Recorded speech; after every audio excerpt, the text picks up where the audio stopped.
Sobat Manja, Polres Mojokerto terus masih melakukan pengusutan ya terhadap kasus kerumunan massa di PT SAI Ngoro Mojokerto. Sudah ada 8 tersangka yang ditetapkan, termasuk Kepala Desa Lolawang. Jadi informasi yang dihimpun tim reporter, kasus ini kan bermula dari pihak desa ingin meminta mengelola limbah pabrik yang ada di PT SAI. Limbahnya itu kan nilainya lumayan, mencapai miliaran, sehingga pihak desa itu bermaksud untuk meminta agar bisa dikelola oleh BUMDes. Ya, selama ini dikelola oleh pihak lain, pihak ketiga yang juga bukan warga Lolawang, tapi tetap warga Ngoro gitu. Sehingga ada semacam keinginan agar desanya lebih maju, dikelola oleh pihak desa. Nah, pertemuan demi pertemuan dilakukan gitu.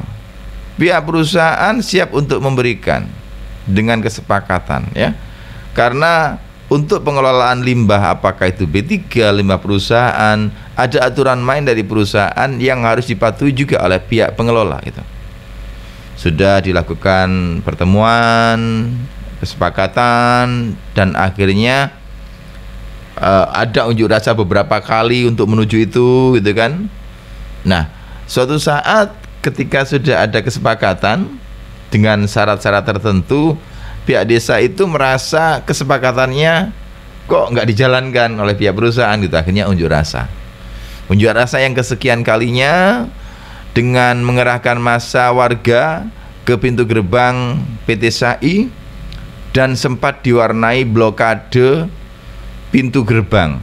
Nah, blokade pintu gerbang inilah yang membuat kerumunan massa mencapai ribuan gitu, yang bergantian shift, dari dalam nggak bisa keluar, dari luar nggak bisa masuk, padahal karyawannya mencapai 3.000, sehingga kerumunan massa mencapai ribuan itu sempat viral di media sosial.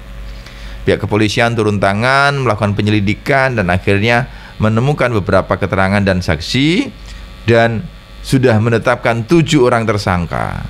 7 orang tersangka itu ditetapkan, 6 diantaranya warga Lolawang, yang 1 warga Kutorjo, yaitu Londo.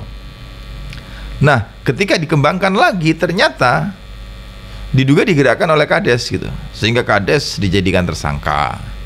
Barang bukti yang diamankan diantaranya ada 5 mobil BMW, mobil Karimun, termasuk juga mobil siaga desa yang dipakai menggerakkan massa. Itu juga diamankan oleh pihak kepolisian. Nah, ini kasus kerumunan massa ya, pelanggaran protokol kesehatan yang saat ini ditangani oleh pihak kepolisian. Semoga ini juga menjadi pembelajaran tersendiri bagi masyarakat yang lain gitu. Di saat pandemi ini ya, kita sebagai masyarakat harus bisa ikut membantu pemerintah untuk menghindari kerumunan agar tidak semakin menjadi-jadi gitu ya. Karena kerumunan massa itu kan dilarang. Artinya masyarakat itu juga tidak boleh berkerumun gitu. Ya harus pakai masker. Makanya jangan kaget ketika ada razia masker, ada kafe-kafe, warung-warung yang didatangi oleh pihak kepolisian karena kerumunan massanya, jaga jaraknya gimana gitu. Ada yang tanya, itu kelanjutannya yang di balai desa atau balai kelurahan Bloto gimana ya? Saya juga nggak tahu kelanjutannya seperti apa itu yang pesta pernikahan itu ya. Tapi semoga itu menjadi pembelajaran lah bagi semua pihak gitu ya. Karena kantor kelurahan itu kan poskonya Satgas Covid gitu ya, di tingkat kelurahan. Tapi kok dipakai resepsi hajatan, bahkan melanggar protokol kesehatan gitu ya. Tapi penindakannya itu yang ditunggu masyarakat, biar masyarakat juga tahu gitu ya. Karena dalam tanda kutip tidak tebang pilih gitu. Oke, terima kasih Anda yang masih bersama kami di program Aspirasi. Saya geser ke Bayu dulu, ada satu informasi yang sudah disiapkan. Fresh News.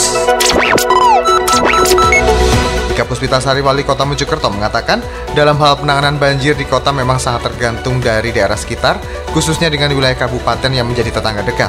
Kata Nikita, diakuinya terpilihnya Ikvina Fahmawati sebagai Bupati Mojokerto akan memudahkan dirinya untuk berkoordinasi. Di sisi lain, dalam 2 tahun ini, Pemkot Mojokerto juga telah mempersiapkan kajian pengendalian banjir terkait kapasitas drainase mulai dari primer hingga tersier.